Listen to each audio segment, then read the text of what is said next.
Hey there guys and welcome back. Got the dev stream update for you guys today with a lot of cool new stuff revealed, including cards of course, but we also got other things, and this is my second time recording it because I guess my phone ran out of space like 5 minutes in, and then I finished and I was like, oh, didn't even save it. So here we go again.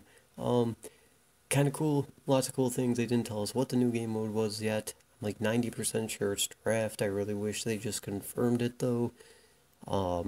They told us that the row limits are going to be limited to 9 units per row.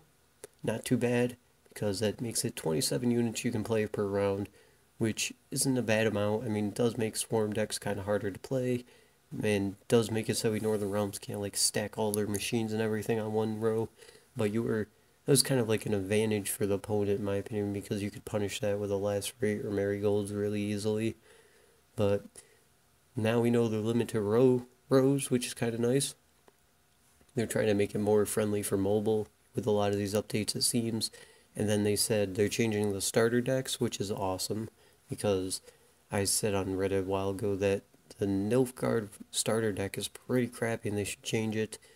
Of course, I got told that they don't need to change it, it's just a way to collect cards. But in my opinion, Nilfgaard's starter deck totally made no sense.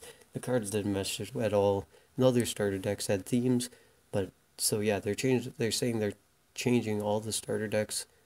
Well, not all of them. We know they're changing Northern Realms and probably Nilfgaard at least, because there's a new card that actually is going in the Northern Realms starter deck, so that's really cool. And then we got, oh yeah, the UI changes, which I'll show. The first one that has to do with the deck building real quick now in a clip. And you can see all of your decks on the left of the screen, right? And of course we wanted to make the finding cards much easier experience than it was before. So we can do it, right now. You only have 2 SpellTell decks, I'm worried.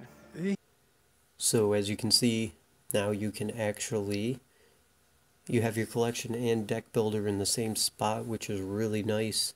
And yeah, it makes it so you can craft a card and then put it right in your deck without having to go to different menus. Kind of looks more like Hearthstone now, which, I mean, I'm not complaining about that really, because it does make deck building easier. They didn't say if they were going to take away, like, the fact that you can't put more than 6 silver cards in your deck when you're just trying to theory craft, but maybe they will. I think it looks a lot better in my opinion. And then the next UI change is to the way the game actually flows, and this one looks awesome. Physical attack was improved as well. Yeah, I like how the card gets actually consumed, and I also like how when the opponent plays the card, you see it face down and then it flips over, and like these little things for me is what makes everything perfect and smooth. Yeah, I love it. I love it. We improved a lot. Yeah, you guys have been working really hard. So shout out to the team in Warsaw. They've been kicking ass. They are, still kicking us. Just saying. What I will do here next, I will not be playing optimally because I'm just showcasing you stuff. Because I want to actually show you the exactly the create. Yeah. So how you pick the cards. So yes. Create, see, you now have a simple screen which you can choose. Yes, so Aguara creates any spell card, therefore we have something from neutral and we have something from Skellige as well. And I don't know, I can just pick artifact compression here. Just get rid of that 12-power thing. Farber, easy. As you could see. So as you can see now, all the cards when you play them, they're a lot smoother, and like, you saw a couple new effects there, like when you consume a card, they're obviously changing that effect. There's like little blood splatter and stuff, and then when you boost a card, it has like a green +10 on it. When you hurt a card, it has like a red minus something on it. It's kind of cool. And it looks a lot smoother when a card actually goes to the graveyard and stuff. Definitely a lot more mobile friendly, which is why the UI changes I think are actually happening and the row limits are coming. And then we got the mulligan thing, which I'm not going to show a clip of because it was bugged in the stream, I guess. So I'll just show a picture of what it's supposed to look like. And people are freaking out about it. They're kind of angry, which I don't know why. They say it looks ugly. Because of the paper background, I think. And yeah, when you throw a card back, it just instantly shows you your new card instead of actually like throwing it back into the deck and bringing it out. But I mean, people were asking for a change to the mulligan system where you could see all the cards at once, so I'm not sure why everybody's complaining about it now, but I guess that's the way it is. And the actual change to it is really nice because you see the name of the card, you see its effect and everything right there on the screen. You don't have to hover over it or anything. It makes it a lot better for newer players and stuff, in my opinion, who don't know the effects yet, and makes it easier for people to decide how to mulligan. I like it. So I'm really excited about that too. And yeah, that's about it for the UI changes that they revealed and stuff. Now we'll get into the cards. Some cool new cards coming, and we'll just go over these real quick. We got the Golden Froth. Apply a boon to an allied row that boosts 2 random units by 1 on turn start. This, I think, is better than the Ale card, the Golden Froth machine that we got, even though it only does 1. This, I'll actually try running Marauders again. Try it every patch, at least a couple times, to try to make it work. It's been getting better, but now it might be even better because with Golden Froth, it's a bronze, and it can't just lock the unit and remove it, or just kill the unit and remove it, which was a big problem with that Froth machine card. Now with this, you can have it happen unless they play a hazard on your side of the row. This thing is going to stick around, and if you only have 2 Marauders on that row, they're going to get boosted by 3 each turn, so it's going to be 6 value per turn. Pretty good in that case. That sounds good in my head at least. Might not be really good, but hey, it's worth a shot. And Marauders is pretty much the only way I see this boon being ran, but still pretty cool card. Then we got Dragon's Dream. Apply a hazard to an enemy row that will explode and deal 4 damage to all units when a different special card is played. This card looks awesome. I mean, if it has the same effect as it did in the event, that'll be awesome. And yeah, I mean, it's a bigger lacerate. That's pretty good. It's like an Arrakis Venom that affects the whole row. Though now there's row limits, so it is iffy. But if you hit 5 units, it's a 20 power silver. That's pretty good. I see it being ran in SpellTell and probably Northern Realms spell deck. But I'm going to try Spell Curse deck. That new curse card and stuff might be a thing, and this card would definitely fit in it pretty well. I mean, unless they run Weather Clear, because it's worth Weather Clearing this for sure. And maybe even in like SpellTell, you could run Pit Trap and this, and then they'd waste their Weather Clear on one of them, and then you'd be able to keep one around. Of course, I'd rather have Pit Trap than this out, but still, pretty cool card. I like that one. Then we got Glorious Hunt. If losing, spawn Imperial Manticore. If winning, spawn Manticore Venom. Horrible card. It's a draft-oriented card for sure, but I like the idea behind it. If losing, you get one effect. If winning, you get another effect. If they expand on that and more newer cards and stuff, that'll be awesome. Because that's a cool way to use the system. I do like that idea behind it, not the card itself, because the card itself is pretty crap. Either way, you're getting a 13 power silver, and that's not the greatest. And usually with Manticore, you don't even play it on the field. You usually eat it and then send it to the graveyard, and then eat it with like Ghoul or something.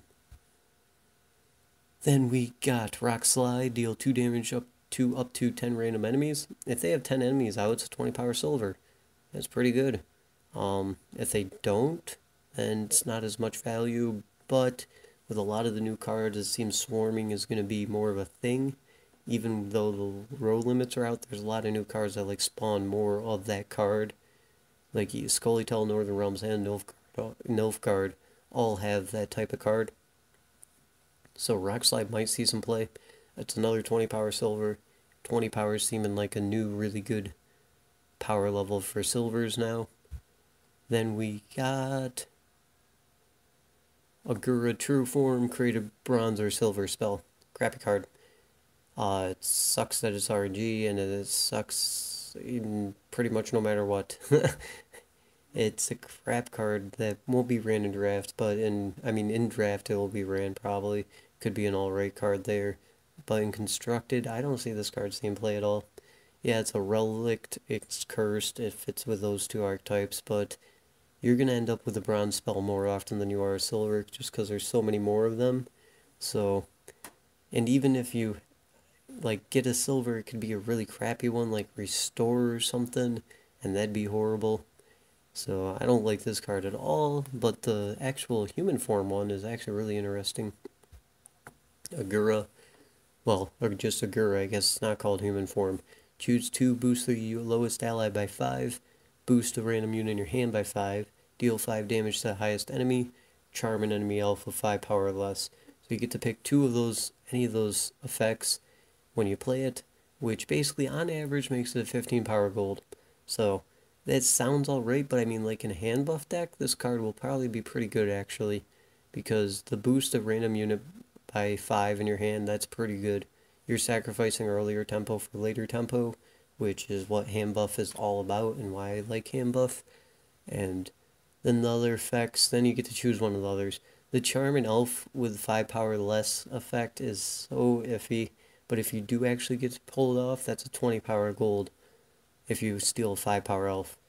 You're going to have to injure their elf though, because there's not really an elf that you could steal that has 5 power. There's the commandos that have 3 power, you could steal one of them, I guess. Or you could steal an elven mercenary with 1 power. Like, that's not that great. But if you actually injure, like, their Morin or their Torval, well, not their Torval, because that one flips over, or their Dalblathon of Protectors or something, and then bring it down to 5 and then steal with this, could be pretty good. But in most cases, it's just going to be a 15 power gold. Then we got Phoenix. This thing looks awesome premium. Resurrect a Bronze or Silver Draconoid. My favorite premium card by far. This thing, Axemen are probably going to be coming back hard. This is going to be great, most likely, in an Axemen deck, I'm thinking, just because you can resurrect Myrkta with it. And, yeah, reapplying that effect in an Axemen deck, especially with their new Silver Axemen, is going to be crazy. So that's pretty good play. And I mean, maybe in monsters, because they are getting some new dragon cards. And then next, we finally got what Moonlight does. Woo! Special hazard boon. Full moon, apply a boon to an ally row that boosts a random beast or vampire by 2 on the start of the turn. Blood moon, apply a hazard to an enemy row that deals 2 damage to all units on contact. So you pretty much, for this thing to be any use to you, you need to have the deck built around it. You need to be running beasts and those cards that have things that do things when Blood Moon's on the enemy side, or at least be running werewolves and stuff so you get the boost. So this card, kind of cool that it opens up a whole new archetype, but as far as the first effect goes, that's going to get stronger later on because we know we're getting a lot of vampires next patch. But for this patch, kind of good with all the new werewolves and stuff we're getting. For the second effect, you need to, it's very situational. They need to have a lot of units on the row for that to be good. And then, even then, it's a crappy lacerate, except it opens you up to the other card effects, like the next one we'll get into, Werecat. Deal 5 damage to an enemy. Okay, it's a 10 power bronze in that case, and then deal 1 damage to all enemies under Blood Moon. This increases your Blood Moon effect to a lacerate value if they don't clear it, so that's pretty good. And then you just gain more and more value for each Werecat you play after that. You can bring it up to a 5 power lacerate, basically. Do 5 damage to everything on a row if they don't clear it. And that could be pretty devastating if there ends up being a lot of high power units on one row that can take the 5 damage. So that might be a good combo. And then we already know we have some other cards that go with the Blood Moon effect. Then we got Ice Troll. Duel an enemy. If it's under frost, deal double damage. This was a 4 power on the stream, so I'm guessing it's 4 power. Makes much more sense being a 4 power, because since you deal double damage, if they have an 8 power out with him being 4 power, you'd be a 12 power bronze, because you can just instantly kill that 8 power and have a 4 power unit on your field. And then also, if it's a 5 power, then they have a 10 power out, it'd be a 15 power bronze. That'd be crazy. So I'm guessing it's definitely 4 power like the dev stream. The site's usually wrong, while the dev stream usually has the right cards. Then we got Barbagazi. Consume an ally, boost self by its power, then become resilient.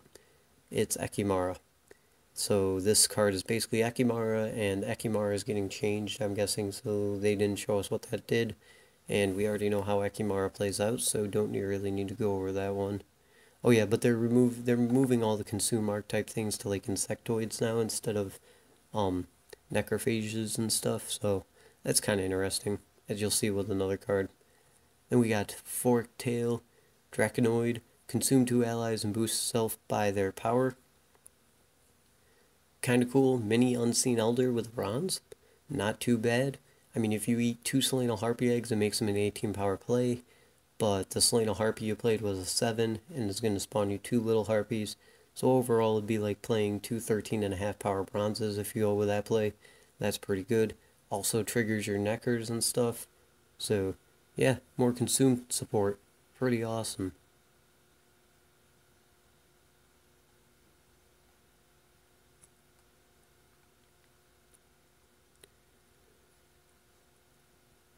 Then we got Algul, consume a bronze or silver unit from either graveyard and boost by its power.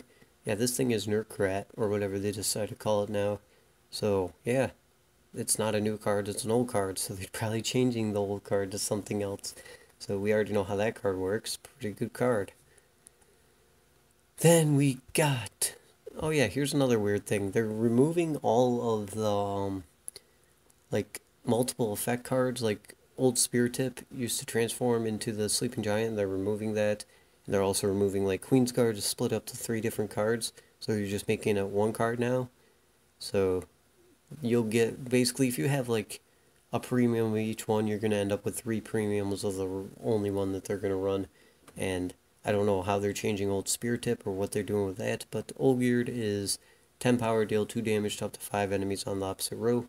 Which is basically what happened when Sleeping Giant woke up. And then we got Sleeping Giant over here. Strengthen all your Olgierd units by 1 wherever they are. 12 power gold. I could see him being pretty useful in a Necker deck, maybe, or an Olgierd deck. I don't really know how much support there's going to be for that. But if you strengthen all your Neckers by 1, because they're Olgierd cards, that's going to make them a 4 base power. Which means things like Peter and Mardrome are not going to be able to just banish it on you, since they do reset and do 3 damage. So that's pretty cool. Don't know if it's going to make it worth running, but I mean, if you boost up 8 Neckers, then you just got 20 value out of this card. But I mean, consuming does the same thing, so who knows? We'll see though. It'll be interesting to play around with. Then we got Arrakis Queen. They're changing Unseen Elder, they said. They said this was basically a buffed Unseen Elder now. Consume 3 allies and boost self by their power. Immune. They said it's a buff because of the immune, not because of the point change.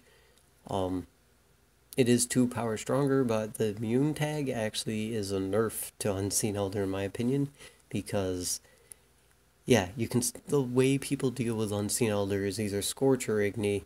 Very rarely Nilfgaard spies will make it a spy and then kill it with Menno, so that the immune tag would stop it from spy decks. But the way every other deck deals with it, the immune tag's not going to help you at all. It's actually going to hinder you if you were one of those people who ran Adrenaline Rush and then gave your Unseen Elder Adrenaline Rush after you ate a bunch of things, because now you won't be able to attach Adrenaline Rush to the Arrakis Queen. So overall, I believe that's a nerf, but it does actually stop the Adrenaline Rush crap that I didn't really like with the Unseen Elder. Because, I mean, it totally ruined your plan if your opponent ran Scorch or Igni, and if they didn't, it was like, oh, you basically won. So, I didn't really like the way that felt, but, yeah. Immune now. This is the new Unseen Elder. Then we got Nilfgaard. Here we go. Slave Infantry. Spawn a copy of this unit on your other rows. This is one of the cards I was talking about that spawns more cards. 12 power bronze. I think on the stream it was a 3 power. Pretty sure it was a 3 power. 4 power makes sense, and so does 3 power. But I think 3 power is safer, and the reason why they made it a 3 power is because of the next card that we'll get into. But basically, you get one on the melee row, the siege row, and the ranged row. So you get 3 copies of the card, not too bad.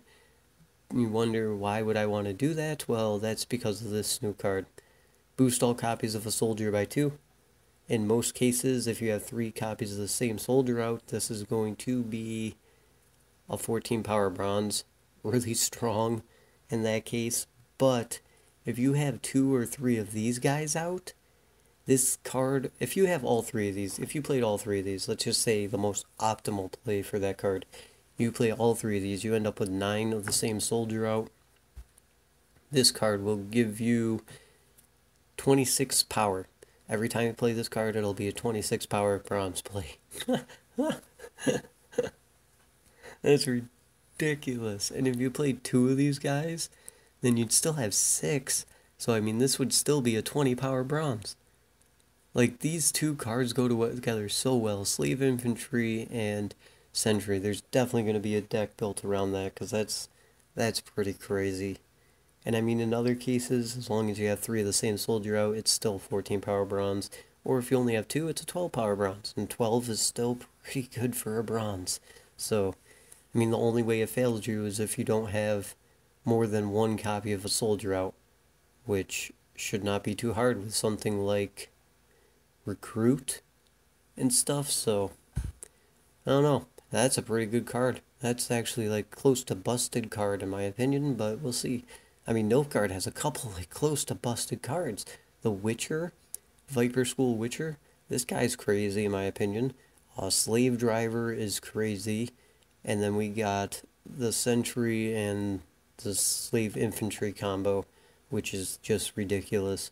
So these 4 cards right here, the Nilfgaard's getting in their all bronze cards, is, wow, they're pretty powerful. Definitely going to try making a deck around all 4 of these cards just because of the amount of value you can get out of them. Then we got Master Disguise, conceal 2 cards, trying to bring Reveal back again. Reveal is, this might be making Reveal kind of playable, more playable, because, I mean, conceal, basically, if a card's revealed, you unreveal it. So, if you run Alchemist, Master Disguise, and Fire Scorpions, that'd be pretty good. Because the Alchemist, and you reveal 2 Fire Scorpions, that makes your Alchemist a 16 power play. Then you play Master Disguise, that's an 11 power play, and conceal those 2 Fire Scorpions. You play another Alchemist, that's another 16 power play. So, yeah, that's a pretty strong combo right there. Like, Nilfgaard's bronze value is so high on most of these cards, it's ridiculous. Like, Slave Hunter even, charm a bronze enemy with 3 power or less. If you hit a 3 power, that's a 14 power bronze. Like, Nilfgaard's average bronze power is like 14. Every other classes is like 12. And this guy just net you crazy value. So, yeah, these are going to be, Nilfgaard's going to be pretty strong, I think, after this. Then we got the runes, which every class is getting. Create a silver Nilfgaard card. Yeah, it's the spawn mechanic where you get, out of all the silver Nilfgaard cards, you get to pick one of the 3. So I don't know why you wouldn't just run the silver card instead of this, unless there's like a card that you really want to get 2 of, but the chances of that happening is really low. You're much safer just running the actual silver card that gets you guaranteed value. Only way I see this being played is in draft mode, and I'm pretty sure that's what all these runestones are made for, because every class is getting one and they all do the same thing. Create a silver card of that archetype.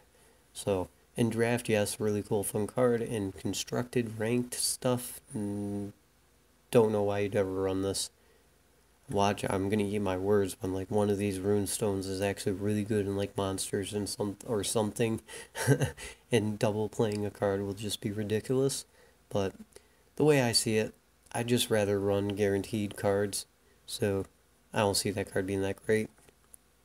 Then we got Henry Var Atre, conceal any number of units if allies boost by 2, if enemies deal 2 damage.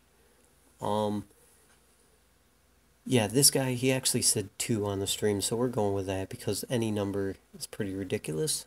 But the first effect, it said boost the unit by 2 on the stream also, so it boosts the unit in your hand when you conceal it by 2. So that's a pretty cool effect, especially with like 4 Fire Scorpions and stuff. That'll be really nice. And The secondary effect, if enemy deal 2 damage, they did not clarify on this if it's you do 2 random damage on the field when you reconceal an enemy card, which would be crappy. You'd always use the first effect, because if you conceal 2 of your opponent's cards, he'd become a 13 power silver, which isn't strong, and then you'd lose out on the value of knowing what your opponent has, which is something that Reveal likes. But if it's the effect of deal 2 damage to the card that you concealed in your opponent's hand, that'll be pretty good because you set up for a later tempo.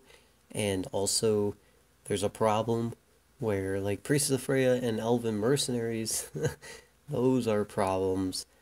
It has to say, like, can't reduce the unit below 1 power, because you just get instant card advantage if you kill the Priest of Freya or something. So, not quite sure exactly how this card works yet, since they didn't clarify, but it is an interesting card. Then we got Lucifer. Create any leader and boosted by 2. Spying. So basically you give them a 1 power spying unit, and you get to create, well, you get a selection of 3 leaders from all the leaders in the game, and then you get to play one of them. This is one of the best new leaders, and actually the only good new leader in my opinion. I don't see a situation where all 3 of your options will be crap, and if there is, it'll be very rare. Like something like King Bron, Morven, and Ethne when you run those spells, maybe. But I mean, the things that you can get, like a Crash and Crate, would be pretty ridiculous. Or the card that lets you mulligan a card and choose any card in your deck, and then boost it by 2. That'd be crazy, because then you get a 9 power that mulligan a card away and get any card from your deck boosted by 2, and then just give you crazy value. That'd be pretty strong. This card is going to be pretty good, I think, Lucifer. Nilfgaard got a lot of love this patch, I'll tell you that. Then we got Northern Realms. Vandergriff Spur. Choose 1 destroy bronze or silver cursed enemy, or deal 9 damage if the unit was destroyed, and banish it. How good this card is going to be is dependent on how popular Cursed becomes with all the new Cursed cards they're adding. Because the secondary effect is really nice for dealing with things like Morkvarg, Olgierd, Radovid of Small Marsh, since it would just straight up banish it, or even a Necker, like if they're not above 9 power yet. Those 4 cards, this card is a great answer for. But against other matchups, it'd just be a 9 power bronze, unless like SpellTell or something. You're not really gonna, they don't have cursed units really, and 9 damage. Banishing something is not gonna be that great, so it just end up being a 9 power bronze against them. But I mean, if cursed ends up being really good, then it'd be awesome, because you can deal with the cursed units and also have that secondary effect where you can deal with things like a Necker, a Radovid of Small Marsh, Morkvarg, or Olgierd. So this card is going to be dependent on how popular Cursed becomes. Then we got the new Northern Realms starter card. They said this is a new starter card for Northern Realms, which is why it doesn't look that great. It's a 7 power, deal 4 damage to an enemy. Everybody was like, why did you bother making this card? Well, it's a new starter card, so it's not going to be great. It's an 11 power bronze. It's alright. It's great for a starter deck. And yeah, so don't really, I mean, I don't know how that's going to work with the new starter decks. Like, are we going to get the new starter cards? Like, are we just going to get this guy for free since he's going to be in the starter deck? And lose out on the cards that they're taking out of the starter deck? Or are they're usually pretty generous, so I think they're just going to give us this guy. We'll have to wait and see, though. Either way, even if they don't, it's not like you're missing out on much. I'd never craft them. Of course, you're probably going to pull them from kegs.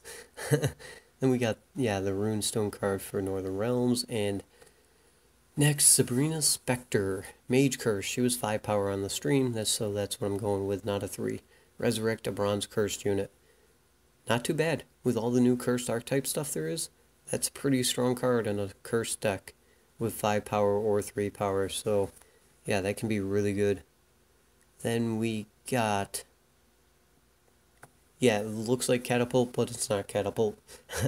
Damage an enemy by 2 and move it to the row above. Crewed, repeat its ability. If you put it between 2 crewmen, it's a 16 power silver. and you get to move it to the row above. Question is, if the row is full, what happens? Because with Northern Realms, if you actually run the 5-power guys who reset a machine's ability, you could easily set it up so that way your opponent maxes out a row, like their back row or something. So what happens, would you just not be able to push it back and still get the 2 damage? Or would it actually kill the card like that other card does? So we kind of need that info to know if this is like a really busted card or not. But still, either way, it's definitely good. 16 power silver in between 2 crewmen. That's good.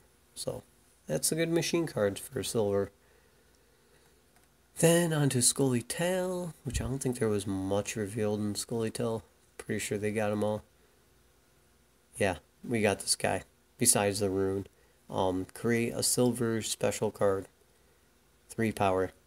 He's crappy. I mean, like, yeah, you get a silver special card, but in SpellTell you're running Ethne, so you can actually guarantee this card that you replay, and she has 2 more power on him. With him, you could end up with like something like Restore and a bunch of other crap in your hand that you don't want. So, who knows? I don't see him play in Constructed, but in Draft, yeah, he's probably going to be played in Draft, which is why they're coming out with these new leaders is for Draft, pretty sure. On to Skellige, then we got Claim Marauder. Deal 4 damage if resurrected, deal 6 damage instead. So he's 11 power bronze when you first play him. Then when you resurrect him, he becomes 13 power bronze. So on the resurrect, he's pretty good, because usually you're using Priest Freya, so then make it 14 power play. And he actually does damage. I wish he was a 6 power and did 7 damage instead, because I like 7 damage more than 6 for sure. But he's still a cool, interesting card. I don't know if he's going to be played with how bronzes are getting like power creeped and power level now, but he might see play. It'll definitely be worth trying it. Then we got Clan Smuggler. Return a bronze unit from your graveyard to your deck. Why does this guy exist? I don't know why this guy exists. I was thinking about it, and like the best thing I could think of was skirmishers. Because when they leave the graveyard, they strengthen themselves, and since you're putting them back in your deck, it counted as leaving the graveyard, and then you could use like a Battle Maiden to pull it back out of your deck if you have another skirmisher, or use the Priest of Freya on one. That's the only time I could see this card being any good. Because with Skellige, you're running Priests of Freya Sigdrifas and stuff.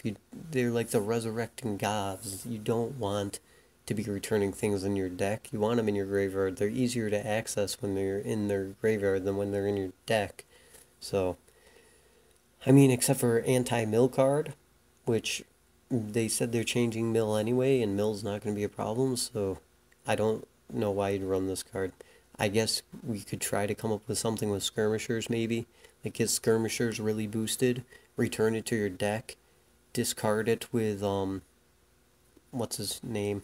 Madman Lugos, and then get, like, really high boosted up pirate captains? That could be good. That's a possibility. That's, like, the only combo I can think of with it. If you guys have any ideas of another combo, let me know. For sure, because I was trying to think of why they made this card, and that's the only reason why I could think of, like, the only combo only reason I'd actually want to return a card to my deck in Skellige.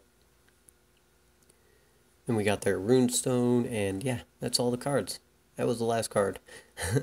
I fell for that the first time. For some reason I thought Skellige wasn't the last set, but it is. So yeah, that's all the new stuff, guys. Hope you guys are hyped as I am. And, crap, PTR.